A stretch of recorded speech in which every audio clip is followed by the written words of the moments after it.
네, 원영TV 수고했습니다.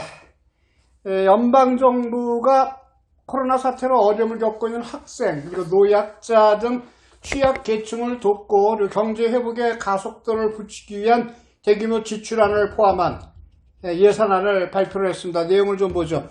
크리스티아 프레랜드 연방부총리 겸 재무장관이 어제 총 1014억 달러를 지출하는 신규 예산안, 일자리, 성장 및 보건력 회복을 위한 복구계획이라는 타이틀을 가진 예산안을 발표했습니다.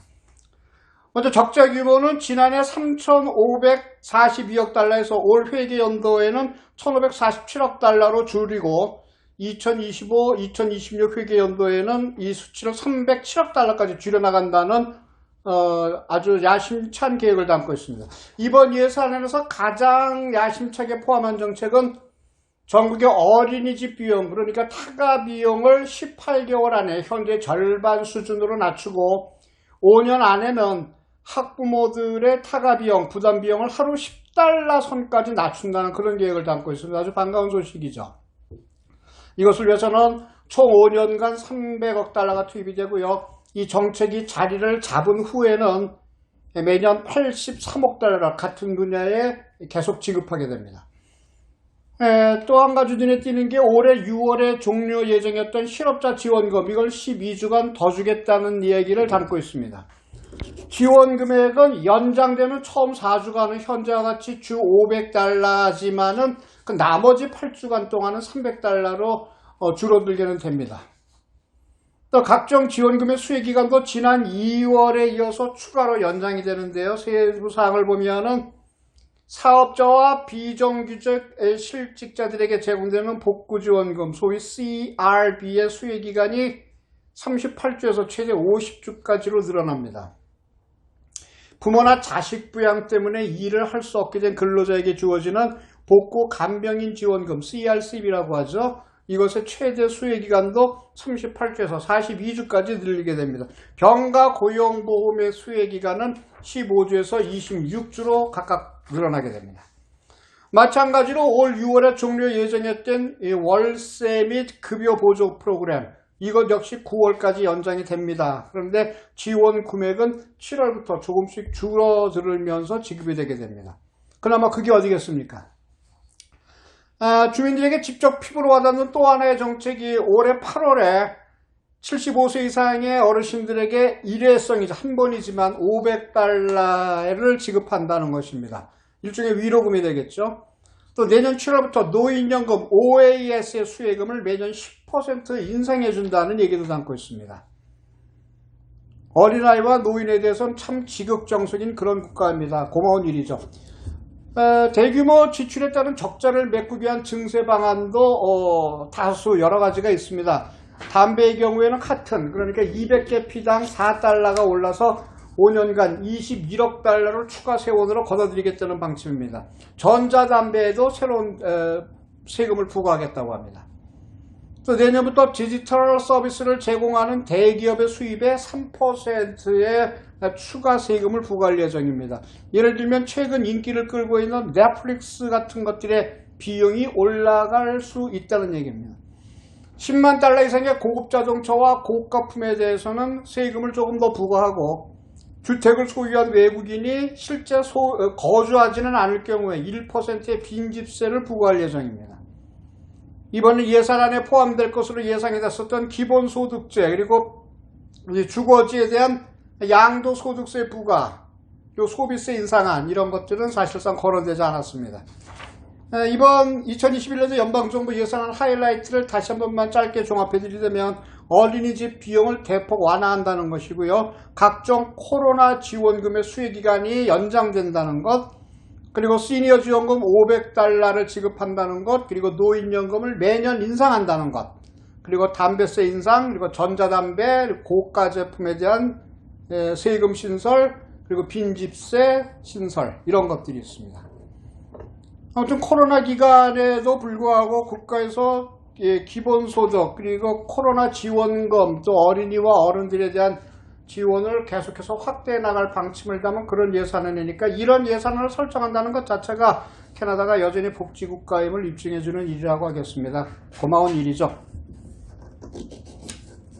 자, 한국의 얘기인데요. 공수처 아시죠? 고위공직자 범죄수사처, 이름도 깁니다. 거창하죠.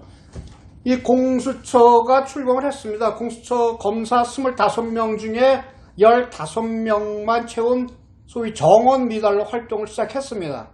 법에서 요구한 검사 수에서 40%가 모자랍니다.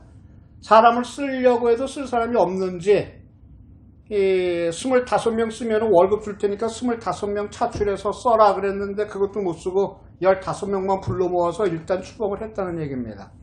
부장검사 4명 모집에 40명, 평검사 19명 모집에 193명이 각각 지원을 하긴 했습니다만 문재인 대통령은 부장검사 2명, 평검사 11명만 임명했습니다. 나머지는 모르겠습니다. 어떤 이유인지 모르지만 임명자가 문재인 대통령이기 때문에 결격사유가 대통령의 생각에 결격사유가 있었다. 그렇다면 뭐 어떤 사람들이겠습니까? 빤한 일 아니겠습니까? 자, 검사 부족보다는 근데 문제는 수사 전문성 결여, 이게 더 큰 문제라고 합니다. 공수처 검사 중에 일을 하기로 한 사람들 중에 수사 경력이 있는 사람들은 검찰 출신인 부장검사 1명, 그리고 평검사 3명, 총 4명뿐이라고 합니다. 수사라고는 해본 사람들이 적이 없는 사람들이 수사를 하겠다고 모여든 겁니다.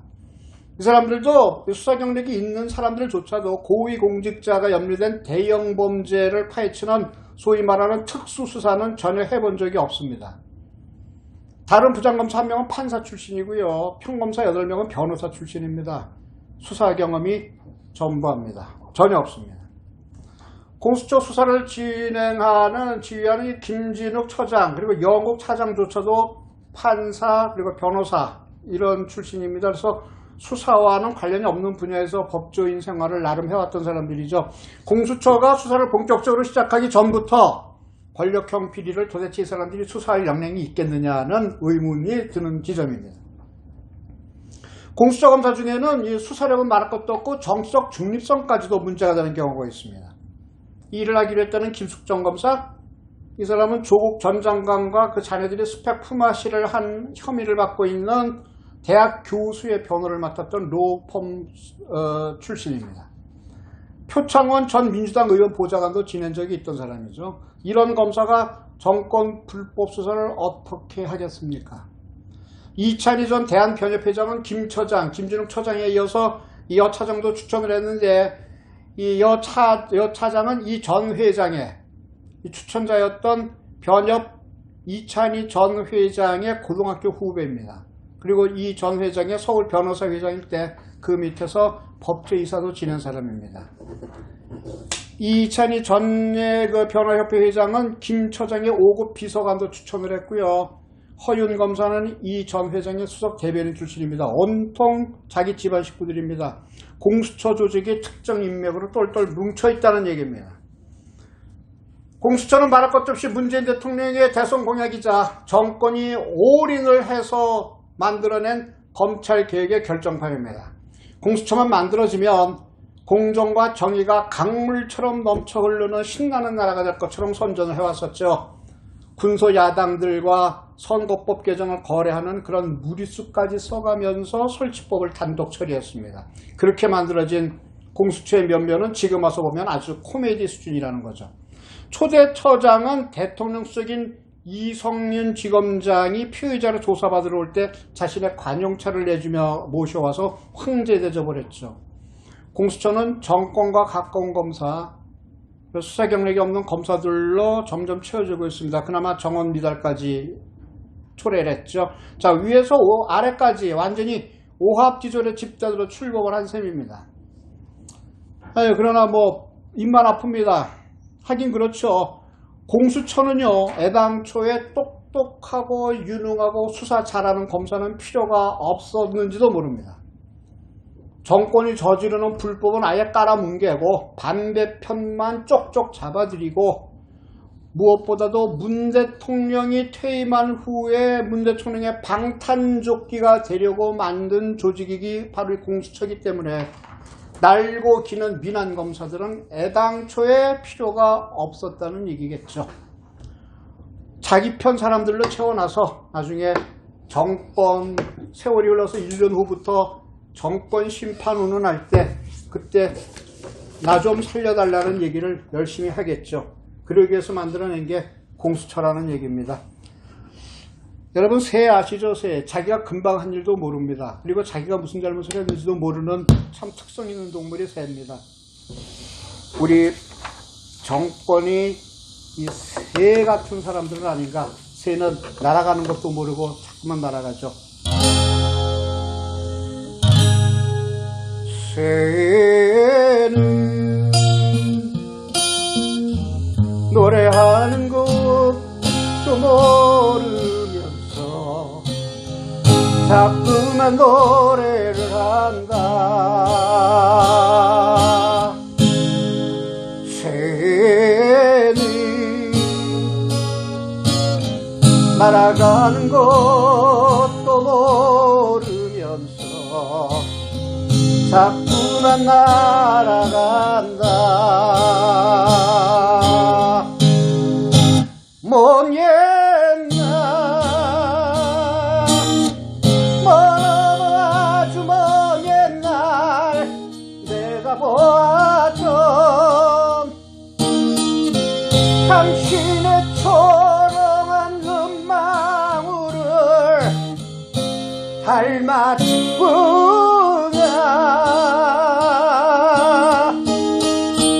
당신의 닫혀있는 마음을 닮았구나.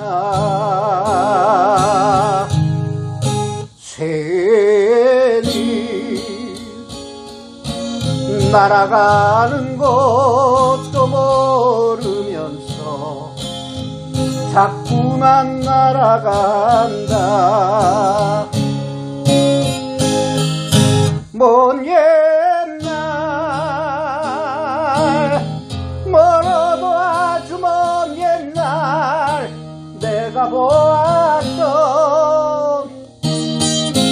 당신의 초롱한 눈망울을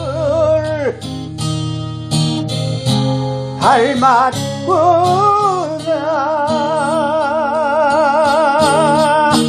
당신의 닫혀있는 마음을 닮았구나.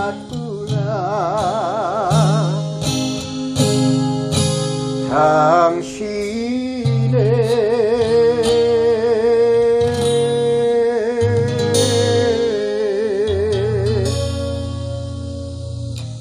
닫혀있는 마음을 닮았구나.